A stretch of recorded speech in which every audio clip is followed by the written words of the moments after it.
Hi hello friends, welcome back to my channel. ಈ ಜೀವಕ್ಕೆ ಜೀವ ನೀನು ಭಾಗ 66. ನಿವೇದಿತ ಕೋಣೆಗೆ ಬಂದಿದ್ದ ಸಾಮ್ರಾಟ್ ಅವಳು ಆದಿತ್ಯನ ಜೊತೆಗೆ ಫೋನಲ್ಲಿ ಮಾತನಾಡುತ್ತಿರುವುದನ್ನು ನೋಡಿ ಅವಳ ಬಳಿ ಆದಿತ್ಯನ ಬಗ್ಗೆ ಅವಳಿಗಿರುವ ಅಭಿಪ್ರಾಯವನ್ನು ಕೇಳುತ್ತಿದ್ದನು. ಈ ಈಸ್ ಬೆಸ್ಟ್ ಗೈ. MBA ಮಾಡುವಾಗ ಪರಿಚಯವಾದವನು ನಂತರ ನಾನೇ ಊಹಿಸದ ಹಾಗೆ ಬೆಸ್ಟ್ ಫ್ರೆಂಡ್ ಆಗಿಬಿಟ್ಟ. ಕಾಲೇಜು ಮುಗಿಯುವಾಗ ಅವನು ನನಗೆ ಪ್ರಪೋಸ್ ಕೂಡ ಮಾಡಿದ್ದ ಎಂದವಳ ಮಾತಿಗೆ ಸಾಮ್ರಾಟ್ ತುಸು ಜೋರಾಗಿ ವಾಟ್ ಅಂದನು. ಆಮೇಲೆ ಐ ಮೀನ್ ನಥಿಂಗ್, ನೀನು ಹೇಳು ಆಮೇಲೆ ಏನಾಯಿತು ಅಂದ. ತನ್ನ ಮಾತಿನಿಂದ ಅರಳೆಣ್ಣೆ ಕುಡಿದವನ ಹಾಗಾದ ಅವನ ಮುಖವನ್ನು ನೋಡಿ ಮನಸ್ಸಲ್ಲೇ ನಕ್ಕವಳು. ಒಂದು ಮೊಬೈಲಿಗಾಗಿ ನಿನ್ನೆ ಎಷ್ಟುದ್ದ ಭಾಷಣ ಮಾಡಿದೆ. ಮೊಬೈಲ್ ಸಾಯಲಿ ಅಲ್ಲ, ನನಗೆ ನೆನಪಿನ ಶಕ್ತಿ ವಾಪಸ್ಸಾಗಿದೆ ಅಂತ ಗೊತ್ತಿದ್ದರೂ ನನ್ನಿಂದ ಒಂದು ಅಂತರ ಕಾಯ್ದುಕೊಂಡು ಇದ್ದು ಬಿಟ್ಟೆಯಲ್ಲ, ಅದು ನಿನ್ನ ಶ್ರದ್ಧಾಳಿಂದ. ಮನೆಯವರಲ್ಲಿ ಅಷ್ಟೆಲ್ಲ ನಮ್ಮ ಪ್ರೀತಿಯ ಬಗ್ಗೆ ಹೇಳಿ ಕಣ್ಣೀರಾಕಿದವನು ನನ್ನೆದುರು ನಾನು ಯಾರೋ ಎನ್ನುವಂತೆ ನಟಿಸುತ್ತೀಯಲ್ಲ, ಗ್ರೇಟ್ ನೀನು. ಆರ್ಯ ಹಾಗೂ ಅವನು ಕಳುಹಿಸಿದ ಆಡಿಯೋ ಮೂಲಕ ನಿನ್ನ ಪ್ರೀತಿಯ ಮಾತುಗಳನ್ನು ಕೇಳಿ ಅದೆಷ್ಟು ಸಲ ಕಣ್ಣೀರು ಹಾಕಿದ್ದೇನೋ ನನಗೆ ಗೊತ್ತು. ನಿನ್ನಿಂದ ದೂರಾದ ನಾನೇ ನಿನ್ನ ಮೇಲಿನ ದ್ವೇಷ ಎಲ್ಲವನ್ನು ಮರೆತು ನಿನ್ನನ್ನು ತಬ್ಬಿಕೊಂಡು ಗುಳೋ ಅಂತ ಅತ್ತರೂ ನಿನ್ನ ಮನಸ್ಸು ಕರಗುವುದಿಲ್ಲ. ನನ್ನ ಅಳುವಿಗೆ ನಿನ್ನದೇ ಕಾರಣಗಳನ್ನು ಕೊಟ್ಟುಕೊಂಡು ನನ್ನನ್ನು ಸಮಾಧಾನಿಸಿ ಹೋಗುತ್ತೀಯಾ?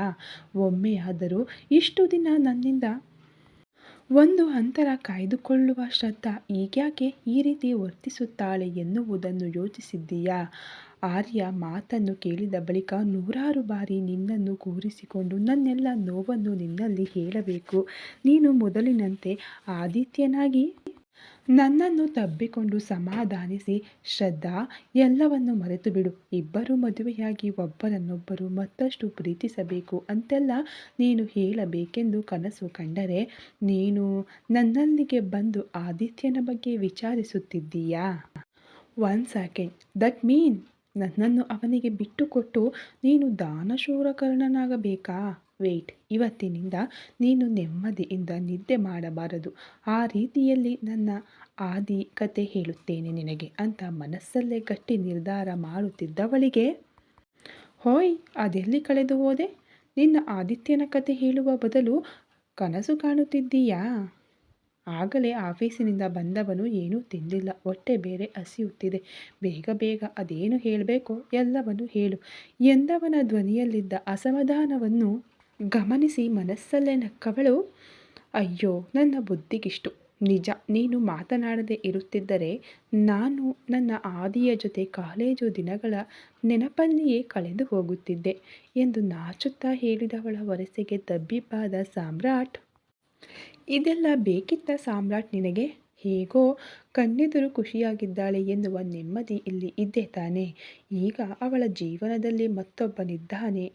ಅವರ ಪ್ರೀತಿಯ ಬಗ್ಗೆ ಎಲ್ಲ ತಿಳಿದು ಇರುವ ಅಲ್ಪ ಸ್ವಲ್ಪ ನೆಮ್ಮದಿಯನ್ನು ಕಳೆದುಕೊಂಡು ಹುಚ್ಚನಾಗು, ಸ್ಟೂಪಿಡ್ ಅಂತ ಅವನ ಮನಸ್ಸು ಅವನಿಗೆ ಛೀಮಾರಿ ಹಾಕಿತ್ತು. ಸಾಮ್ರಾಟ್ ಕತೆ ಹೇಳು ಅಂತಂದವನು ನೀನೆಲ್ಲಿ ಕಳೆದು ಹೋದೆ ಅನ್ನುತ್ತಾ ಅವನ ಸ್ಥಿತಿ ನೋಡಿ ಜೋರಾಗಿ ನಗು ಬರುತ್ತಿದ್ದರೂ ತಡೆದುಕೊಂಡು, ಓಕೆ ಎಲ್ಲಿದ್ದೆ ನಾನು?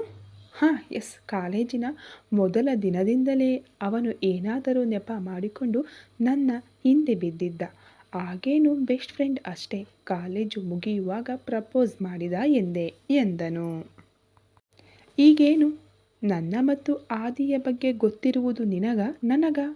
ಸುಮ್ಮನೆ ನಾನು ಹೇಳುವುದನ್ನು ಕೇಳು ಎಂದು ತುಸು ಗಂಭೀರವಾಗಿ ಹೇಳಿದವಳ ಮಾತಿಗೆ ಇವಳಜ್ಜಿ ಆಗಿನಿಂದ ಕಾಲೇಜು ಶುರುವಾದಾಗ ಮುಗಿಯುವಾಗ ಅದರಲ್ಲೇ ಇದ್ದಾಳೆ. ನನ್ನ ಕರ್ಮ. ನಿಮ್ಮಿಬ್ಬರ ಬಗ್ಗೆ ಹೇಳು ಎಂದು ನಾನೇ ತೋಡಿಕೊಂಡ ಹಳ್ಳ ಎಂದುಕೊಂಡು ಅವಳ ಮಾತಿಗೆ ಕಿವಿಯಾದನು. ಕಾಲೇಜಲ್ಲಿ ಮೊದಮೊದಲು ಏನೇನೋ ಹೇಳಿ ಮಾತನಾಡಲು ಪ್ರಯತ್ನಿಸುತ್ತಿದ್ದ. ನಾನು ಅವನನ್ನು ಇಗ್ನೋರ್ ಮಾಡುತ್ತಿದ್ದೆ. ಆದರೆ ಎಷ್ಟು ದಿನ? ಅವನು ಕಾಲೇಜು ದಿನಗಳಲ್ಲಿ ತುಂಬ ಹ್ಯಾಂಡ್ಸಮ್ ಆಗಿದ್ದ. ಬೈಕಲ್ಲಿ ಕ್ಯಾಂಪಸ್ ಒಳಗಡೆ ಬರುವಾಗ ಎಲ್ಲ ಹುಡುಗಿಯರ ಕಣ್ಣು ಅವನ ಮೇಲೆಯೇ. ಅಷ್ಟೆಲ್ಲ ಹ್ಯಾಂಡ್ಸಮ್ ಹುಡುಗ ನನಗೆ ಇಷ್ಟವಾಗದೆ ಇರುತ್ತಾನಾ? ಕ್ರಮೇಣ ಇಬ್ಬರು ಬೆಸ್ಟ್ ಫ್ರೆಂಡ್ಸ್ ಆದೆವು. ನನ್ನನ್ನು ಮನೆಗೆ ಬಿಡುವ ನೆಪ ಮಾಡಿಕೊಂಡು ಮನೆಗೂ ಬರುತ್ತಿದ್ದ. ಕಾರಣ ಮನೆಯವರಿಗಿಲ್ಲ, ಅವನು ಪರಿಚಿತನಾಗಿದ್ದ. ಅವನ ಅಪ್ಪ ಅಮ್ಮ ಕೂಡ ನನ್ನ ಬಳಿ ತುಂಬ ಸಲ ಮಾತನಾಡಿದ್ದರು. ಎಲ್ಲವೂ ಚೆನ್ನಾಗಿತ್ತು ಎನ್ನುವಾಗ ಒಂದು ವಾರ ಅವನು ಸಡನ್ ಆಗಿ ಕಾಲೇಜಿಗೆ ಬರದೇ ಇದ್ದಾಗ ಆತಂಕವಾಯಿತು. ಅವನ ಫೋನ್ ಸ್ವಿಚ್ ಆಫ್. ಗೆಳೆಯರಲ್ಲಿ ಕೇಳಲು ಏನೋ ಒಂಥರ ಹಿಂಜರಿಕೆ. ಅವನ ಮನೆಯವರಿಗೆ ಫೋನ್ ಮಾಡಿದರೆ ಅವರೇ ನನ್ನ ಬಳಿ ಮಗನ ಬಗ್ಗೆ ವಿಚಾರಿಸುತ್ತಿದ್ದರು. ಅಲ್ಲ, ಆಸಾಮಿ ಹೇಳದೆ ಕೇಳದೆ ಎಲ್ಲಿ ನಾಪತ್ತೆ ಆದ ಅಂತ ಟೆನ್ಷನ್ನಲ್ಲಿರುವಾಗ ಮರುದಿನ ಎಂದಿನಂತೆ ಕಾಲೇಜಿಗೆ ಬಂದಿದ್ದ. ಅವನಲ್ಲಿ ಒಂದು ವಾರ ಎಲ್ಲಿ ಹಾಳಾಗಿ ಹೋಗಿದ್ದೆ ಎಂದು ಕೇಳಿದಾಗ ಕಾಲೇಜ್ ಫಸ್ಟಲ್ಲಿ ನನ್ನನ್ನು ಸೀರೆಯಲ್ಲಿ ನೋಡಿದ ಮೇಲೆ ಕಳೆದೇ ಹೋಗಿದ್ದನಂತೆ. ಐ ಲವ್ ಯು ಶ್ರಾ ನಿವಿ ಎಂದು ಒಮ್ಮೆಲೇ ಅವನ ಮನಸ್ಸಿನಲ್ಲಿದ್ದ ಎಲ್ಲವನ್ನು ನನ್ನಲ್ಲಿ ಹೇಳಿಕೊಂಡು ಗಟ್ಟಿಯಾಗಿ ತಬ್ಬಿಕೊಂಡಿದ್ದ. You know it was very very special moment. ಸ್ವಲ್ಪ ದಿನ ನನಗೂ ಅವನ ಪ್ರೀತಿಯನ್ನು ಒಪ್ಪಿಕೊಳ್ಳಲು ಸಮಯ ಬೇಕೆಂದು ಕೇಳಿಕೊಂಡು ಕಾಲೇಜು ಮುಗಿಯುವಾಗ ನಾನು ಅವನ ಪ್ರೀತಿಗೆ ಒಪ್ಪಿಗೆ ಕೊಟ್ಟೆ. ಆದರೆ ಅನ್ನುತ್ತಾ ಬೇಸರದಲ್ಲಿರುವಂತೆ ನಟಿಸಿದಾಗ, ಆದರೆ ಏನು? ಇಬ್ಬರು ಪ್ರೀತಿಯನ್ನು ಹೇಳಿಕೊಂಡಿರಿ, ನಂತರ ಏನಾಯಿತು ಎಂದ ಅವನ ಮಾತಿನಲ್ಲಿ ತಮ್ಮ ಬಗ್ಗೆ ಇರುವ ಕುತೂಹಲವನ್ನು ನೋಡಿ ಮನಸ್ಸಲ್ಲೇ ನಕ್ಕವಳು. ಆಮೇಲೆ ಅವನು ದೆಹಲಿಗೆ ವಾಪಸ್ಸಾದ. You know, long distance relationship. ನಾನು ಅಪ್ಪನ ಜೊತೆ ಕಂಪನಿ ಸೇರಿದರೆ ಅವನು ಫೋಟೋಗ್ರಫಿ ಅಂತ ದೇಶ ಸುತ್ತ ತೊಡಗಿದ. ನಡುವೆ ವಿ ಲಾಸ್ಟ್ ಟಚ್. ಈಗ ಇಬ್ಬರು ಮೊದಲಿನಂತೆ ಬೆಸ್ಟ್ ಫ್ರೆಂಡ್ ಆಗಿದ್ದೇವೆ ಅಷ್ಟೇ ಎನ್ನುತ್ತಾ ಮಂಚದಿಂದ ಎದ್ದು ಅವನಿಗೆ ಬೆನ್ನು ಹಾಕಿ ನಿಂತು ನಾಲಿಗೆ ಕಚ್ಚಿಕೊಂಡು ಜೋರಾಗಿ ನಗು ಬರುತ್ತಿದ್ದರೂ ತಡೆದುಕೊಂಡು ಅವನ ಮಾತಿಗೆ ಕಾಯುತ್ತಾ ನಿಂತಳು. ತನ್ನ ಪ್ರೀತಿಯನ್ನು ನೆನಪಿಸಿಕೊಂಡು ಬೇಸರದಲ್ಲಿ ಇದ್ದಾಳೇನೋ ಎಂದುಕೊಂಡ ಸಾಮ್ರಾಟ್. ಆಮೇಲೆ ನೀವಿಬ್ಬರು ಕೂತು ನಿಮ್ಮ ಪ್ರೀತಿಯ ಬಗ್ಗೆ ಮಾತನಾಡಲೇ ಇಲ್ಲವಾ ಎನ್ನುವ ಪ್ರಶ್ನೆಗೆ ಅವನತ್ತ ತಿರುಗಿ, ಇಲ್ಲ, ಇಬ್ಬರು ಪ್ರೊಫೆಷನಲ್ ಲೈಫಿಗೆ ಅಡ್ಜಸ್ಟ್ ಆದ ಮೇಲೆ ಈ ಲವ್ ಗಿವ್ ಎಲ್ಲ ಸಿಲ್ಲಿ ಅನ್ನಿಸತೊಡಗಿತು. ಸೊ ನಾವು ಫ್ರೆಂಡ್ಸ್ ಆಗಿಯೇ ಇರೋಣವೆಂದು ಡಿಸೈಡ್ ಮಾಡಿ ಈಗ ನಾವಿಬ್ಬರು ಬೆಸ್ಟ್ ಫ್ರೆಂಡ್ಸ್ ಅಷ್ಟೇ ಅಂದಳು. ಮನೆಯವರಿಗೆ ನಿಮ್ಮ ಪ್ರೀತಿಯ ಬಗ್ಗೆ ಗೊತ್ತಿತ್ತಾ ಅಂದ. ಇಲ್ಲ, ನೀನು ಕೂಡ ಹೇಳಬೇಡ ಎಂದಳು. ಓಕೆ, ನಾಳೆ ಎಲ್ಲಾದರೂ ಆದಿತ್ಯ ನಿನ್ನೆದುರು ಬಂದು ನನ್ನನ್ನು ಮದುವೆಯಾಗುತ್ತೀಯಾ ಎಂದು ಕೇಳಿದರೆ ಅವನನ್ನು ಒಪ್ಪುತ್ತೀಯಾ? ಆ ಮಾತು ಹೇಳುವಾಗ ಅವನ ಹೃದಯಕ್ಕೆ ಯಾರೋ ಚೂರಿ ಚುಚ್ಚಿದ ಅನುಭವವಾಗುತ್ತಿತ್ತು. ಪ್ಲೀಸ್. ಅವಳ ಉತ್ತರ ಇಲ್ಲ ಎಂದು ಆಗಿರಲಿ ಅಂತ ಮನಸ್ಸಲ್ಲೇ 10 ಬಾರಿ ಹೇಳಿಕೊಂಡು ಅವಳತ್ತ ನೋಡಿದರೆ ಅವಳು ನಸುನಗುತ್ತಾ ಐ ಡೋಂಟ್ ನೋ ಸಾಮ್ರಾಟ್ ಅಂತ ಅಡ್ಡಗೋಡೆಯಲ್ಲಿ ದೀಪ ಇಟ್ಟಂತೆ ನೋಡಿದಳು.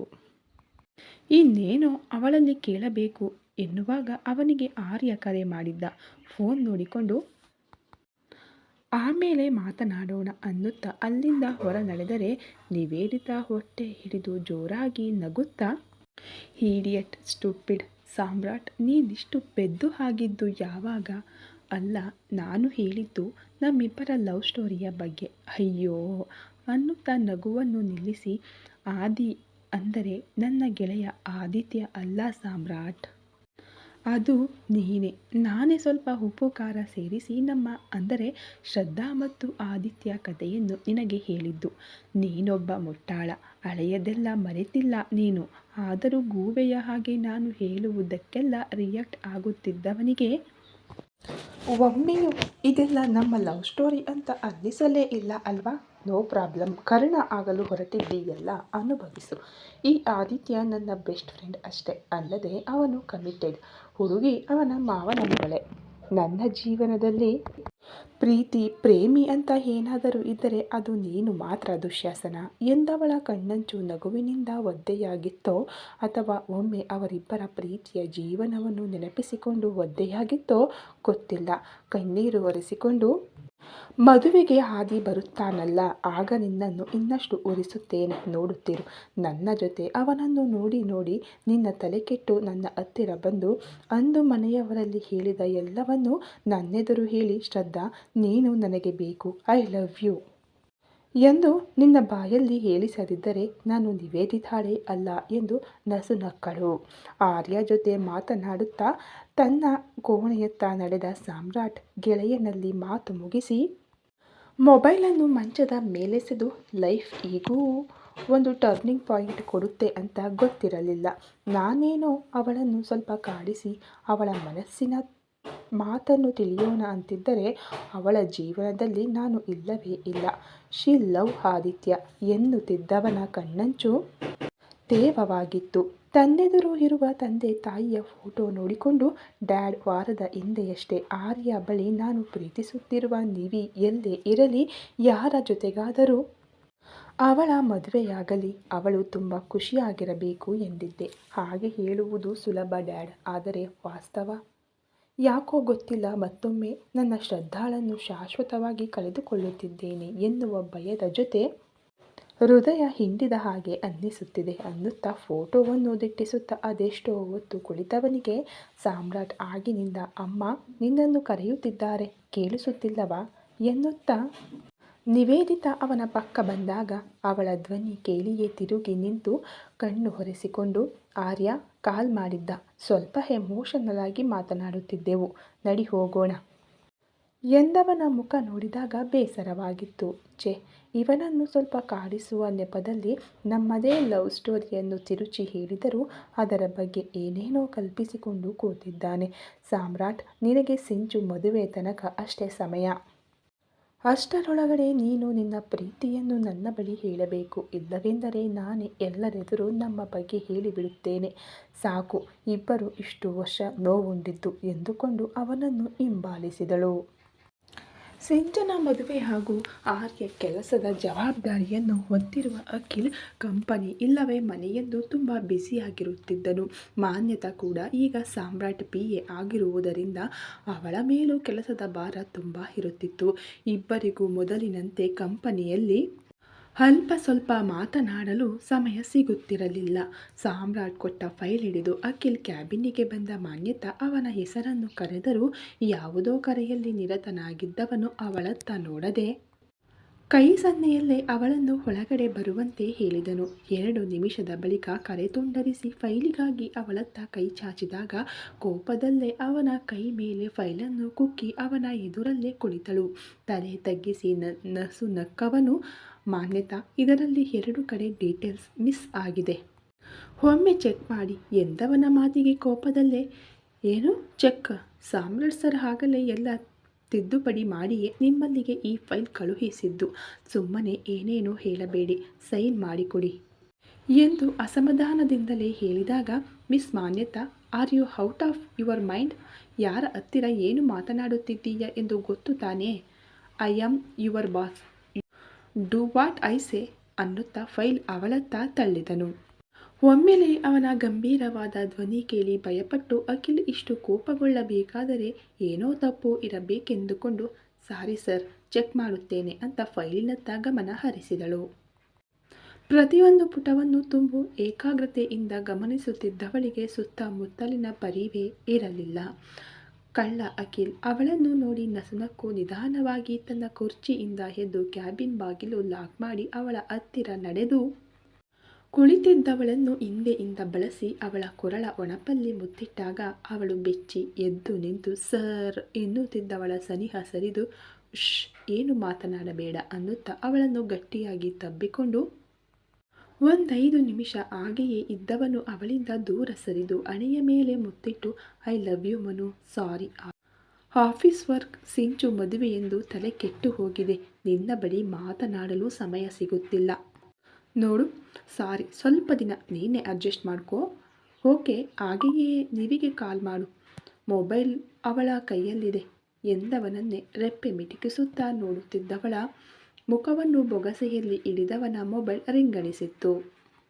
ಅವಳ ಹದರದ ಮೇಲೆ ಪುಟ್ಟ ಮುತ್ತಿಟ್ಟು ಮೊಬೈಲ್ ಕೈಯಲ್ಲಿ ಹಿಡಿದು ಯಾರೆಂದು ನೋಡದೆ ಅವಳನ್ನು ಬಳಸಿಯೇ ಕರೆ ಸ್ವೀಕರಿಸಿ ಎಸ್ ಅಖಿಲ್ ಸ್ಪೀಕಿಂಗ್ ಎಂದವನ ಮಾತಿಗೆ ನಿನ್ನ ರೊಮ್ಯಾನ್ಸ್ ಮುಗಿದಿದ್ದರೆ ಮಾನ್ಯತಾ ತಂದಿದ್ದ ಫೈಲನ್ನು ಬೇಗ ಕಳುಹಿಸಿಕೊಡು. ಹಾಗೆಯೇ ಮುಂದಿನ ಸಲ ನಿನಗೆ ರೊಮ್ಯಾನ್ಸ್ ಮಾಡಬೇಕು ಅಂತನಿಸಿದರೆ ಮೊದಲಿನಂತೆ ಕ್ಯಾಬಿನ್ CCTV ಆಫ್ ಮಾಡು. ಇಲ್ಲವೇ ಪ್ಲೀಸ್ ನಿವಿಯ ಸ್ಪೆಷಲ್ ರೂಮಿಗೆ ಹೋಗು, ಯಾಕೆಂದರೆ ಅಲ್ಲಿ CC ಕ್ಯಾಮರಾ ಇಲ್ಲ. ಈಡಿಯಟ್, ಅಂಕಲ್ ಆಫೀಸಲ್ಲೇ ಇದ್ದಾರೆ. ಎಲ್ಲಾದರೂ ನಿನ್ನ ಕ್ಯಾಬಿನ್ CC ಕ್ಯಾಮರಾ ಫುಟೇಜ್ ಅವರು ನೋಡಿದರೆ ಅಷ್ಟೇ ನಿನ್ನ ಕತೆ ಎಂದು ಕೋಪದಲ್ಲೇ ಹೇಳಿ ಸಾಮ್ರಾಟ್ ಕರೆ ತುಂಡರಿಸಿದರೆ ಅಖಿಲ್ ಬ್ರೋ ಬ್ರೋ ಎನ್ನುತ್ತಾ ಕ್ಷಣದಲ್ಲೇ ಮಾನ್ಯತಾಳಿಂದ ದೂರ ಸರಿದು ತನ್ನ ಕುರ್ಚಿಯಲ್ಲಿ ಕುಳಿತು ಟೇಬಲ್ ಮೇಲಿದ್ದ ಫೈಲನ್ನು ತನ್ನತ್ತ ಎಳೆದುಕೊಂಡು ಎಲ್ಲ ಕಡೆ ಸಹಿ ಮಾಡಿ, ಮನು ಸಾರಿ ಬ್ರೋ, ಅದು ಏನಿಲ್ಲ ಬಿಡು, ಅರ್ಜೆಂಟ್ ಈ ಫೈಲ್ ತೆಗೆದುಕೊಂಡು ಹೋಗು.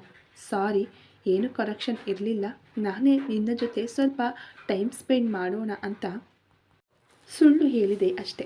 ಬೇಗ ಹೋಗು, ಆಮೇಲೆ ನಿನಗೆ ಫೋನ್ ಮಾಡುತ್ತಾನೆ ಅನ್ನುತ್ತಾ ಲ್ಯಾಪ್ಟಾಪಿನತ್ತ ದೃಷ್ಟಿ ನೆಟ್ಟರೆ ಮಾನ್ಯತಾ ಅವನನ್ನು ವಿಚಿತ್ರವಾಗಿ ನೋಡಿ ಫೈಲ್ ಹಿಡಿದು ಅಲ್ಲಿಂದ ಹೊರಟು ಸಾಮ್ರಾಟ್ ಕ್ಯಾಬಿನ್ ಒಳಗಡೆ ಬಂದಳು. ಅವಳಿಂದ ಫೈಲ್ ಪಡೆದ ಸಾಮ್ರಾಟ್ ಇನ್ನೇನು ಅವಳು ಅಲ್ಲಿಂದ ಹೋಗಬೇಕು ಎನ್ನುವಾಗ ಮಾನ್ಯತಾ 1 ಸೆಕೆಂಡ್ ನಿನ್ನಲ್ಲಿ ಮಾತನಾಡಬೇಕು ಅಂತ ಅವಳನ್ನು ಎದುರಿರುವ ಕುರ್ಚಿಯಲ್ಲಿ ಕೂರುವಂತೆ ಹೇಳಿದನು. ನೇರವಾಗಿಯೇ ವಿಷಯಕ್ಕೆ ಬರುತ್ತೇನೆ. ಅಖಿಲ್ ಮತ್ತು ನೀನು ಇಬ್ಬರು ಒಬ್ಬರನ್ನೊಬ್ಬರು ಪ್ರೀತಿಸುತ್ತಿರುವುದು ನನಗೆ ಗೊತ್ತು ಎಂದಾಗ ಅವಳಿಗೆ ಗಾಬರಿಯಾಗಿತ್ತು. ಏನೋ ಹೇಳಲು ಹೊರಟವಳನ್ನು ತಡೆದು, ಮೊದಲು ನಾನು ಮಾತು ಮುಗಿಸುತ್ತೇನೆ. ನಿಮ್ಮಿಬ್ಬರ ವಿಷಯ ಅಖಿಲ್ ಖುದ್ದಾಗಿ ಮನೆಯಲ್ಲಿ ಮೊದಲು ತಿಳಿಸಿದರೆ ಅದು ನಿಮ್ಮ ಪ್ರೀತಿಗೆ ಸಿಗುವ ಗೌರವ. ಅದು ಬಿಟ್ಟು ಕಂಪನಿಯಲ್ಲಿ ನಿಮ್ಮಿಬ್ಬರ ಪ್ರೀತಿಯ ಬಗ್ಗೆ 4 ಜನಕ್ಕೆ ತಿಳಿದು ಅವರು ನಿಮ್ಮ ಬಗ್ಗೆ ಆಡಿಕೊಂಡು ಮುಂದೆ ಏನೇನೋ ಗಾಸಿಪ್ಪಾಗಿ ಆ ವಿಷಯ ವಾಸುದೇವ ಅಂಕಲ್ ಇಲ್ಲವೇ ನಿವಿಗೆ ತಿಳಿದರೆ ಅದು ನಿಮ್ಮ ಪ್ರೀತಿಗೆ ಒಂದು ರೀತಿಯ ಅವಮಾನ ಎನ್ನುವುದಕ್ಕಿಂತ ನನ್ನ ಕಂಪನಿಯ ಎಂಪ್ಲಾಯೀಸ್ ನನ್ನ ಮಗನ ಬಗ್ಗೆ ಬಾಯಿಗೆ ಬಂದಂತೆ ಮಾತನಾಡುತ್ತಿದ್ದಾರಲ್ಲ ಎನ್ನುವ ಯೋಚನೆ ಅಂಕಲಿಗೆ ಬಂದರೆ ನಿಮ್ಮಿಬ್ಬರ ಲವ್ ಸ್ಟೋರಿ ಅಲ್ಲಿಗೆ ಕೊನೆಗೊಳ್ಳುತ್ತದೆ. So be careful in company. ಅವನು ಬಾಸ್, ನೀನು PA ಆಗಿಯೇ ಇರಿ. ನಿಮ್ಮ ಪ್ರೀತಿಯನ್ನು ವ್ಯಕ್ತಪಡಿಸಲು ಕಂಪನಿಯನ್ನು ಮನೆಯನ್ನಾಗಿ ಮಾಡಿಕೊಳ್ಳಬೇಡಿ. ಹೊರಗಡೆ ಎಲ್ಲಾದರೂ ಭೇಟಿಯಾಗಿ ಫೋನಲ್ಲಿ ಮಾತನಾಡಿ. ಇದೆಲ್ಲ ಯಾಕೆ ಹೇಳುತ್ತಿದ್ದೇನೆ ಎಂದರೆ ಇಲ್ಲಿನ ಪ್ರತಿಯೊಂದು ಕ್ಯಾಬಿನ್ನಲ್ಲಿ CCTV ಇರುವುದು ಎಲ್ಲರಿಗೂ ಗೊತ್ತು. ಈಗಷ್ಟೇ ಅಖಿಲ್ ಕ್ಯಾಬಿನ್ನಲ್ಲಿ ನಡೆದಿದ್ದು ಎಲ್ಲ ರೆಕಾರ್ಡ್ ಆಗುವುದರ ಜೊತೆ ನಾನೇ ಕಣ್ಣಾರೆ ನೋಡಿದೆ. ಏನೋ ನೀವಿಬ್ಬರು ಲಕ್ಕಿ. ನೀನು ಅಖಿಲ್ ಕ್ಯಾಬಿನ್ ಒಳಗಡೆ ಹೋದ ಮೇಲೆ ಅಂಕಲ್ ಎಲ್ಲಿಂದ ಹೊರಟರು. ಎಲ್ಲಾದರೂ 1-2 ನಿಮಿಷ ಅವರು ಇಲ್ಲೇ ಕುಳಿತಿದ್ದರೆ ನೀನು ಅಖಿಲ್ ಇಬ್ಬರು ಸಿಕ್ಕಿ ಬೀಳುತ್ತಿದ್ದೀರಿ. ಎನಿವೆ, ಆಗಲೇ ನಿಖಿಲ್ಗೆ ವಾರ್ನ್ ಮಾಡಿದ್ದೇನೆ.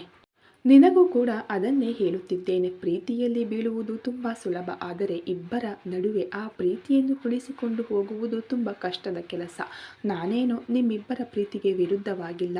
ನಾಳೆ ಆ ಪ್ರೀತಿಯ ಬಗ್ಗೆ ಆಡಿಕೊಂಡು 4 ಜನ ನಗುವುದು ಬೇಡ ಎನ್ನುವುದು ನಿಮ್ಮಿಬ್ಬರ ಅಣ್ಣನಾಗಿರುವ ನನ್ನ ಆಶಯ, ಕಾಳಜಿ ಅಷ್ಟೇ. ಇನ್ನೂ ಅಖಿಲ್ ಬಗ್ಗೆ ನಿನಗಾಗಲೇ ಗೊತ್ತು. Is A gentlemen. ಒಮ್ಮೆ ಸಿಂಚು ಮದುವೆ ಮುಗಿಯಲಿ, ನಂತರ ನಾನೇ ಖುದ್ದಾಗಿ ನಿಮ್ಮಿಬ್ಬರ ಪ್ರೀತಿಯ ಬಗ್ಗೆ ಅಂಕಲ್ ಬಳಿ ಮಾತನಾಡುತ್ತೇನೆ. ಅಲ್ಲಿಯವರೆಗೆ ಪ್ಲೀಸ್ ಆ ಕೋತಿಗೆ ಸ್ವಲ್ಪ ಬುದ್ಧಿ ಹೇಳು ಎಂದು ನಗುತ್ತಾ ಹೇಳಿದವನ ಮಾತಿಗೆ ಮಾನ್ಯತಾ ಕೂಡ ನಸುನಕ್ಕು ಅಲ್ಲೇ ತಲೆ ಆಡಿಸಿದಳು. ಐ ಆಮ್ ಸಾರಿ, ಇನ್ಮುಂದೆ ಈ ರೀತಿಯ ತಪ್ಪು ಆಗದೆ ಇರುವ ಹಾಗೆ ನೋಡಿಕೊಳ್ಳುತ್ತೇನೆ. ಆ ಫೈಲ್ ಬಗ್ಗೆ ಅವನಲ್ಲಿ ಹೇಳಿ ಮನಸ್ಸಲ್ಲಿ ಅಖಿಲಿಗೆ ಒಂದಷ್ಟು ಬೈಯುತ್ತಾ ಅಲ್ಲಿಂದ ಹೊರಗಡೆ ನಡೆದಳು.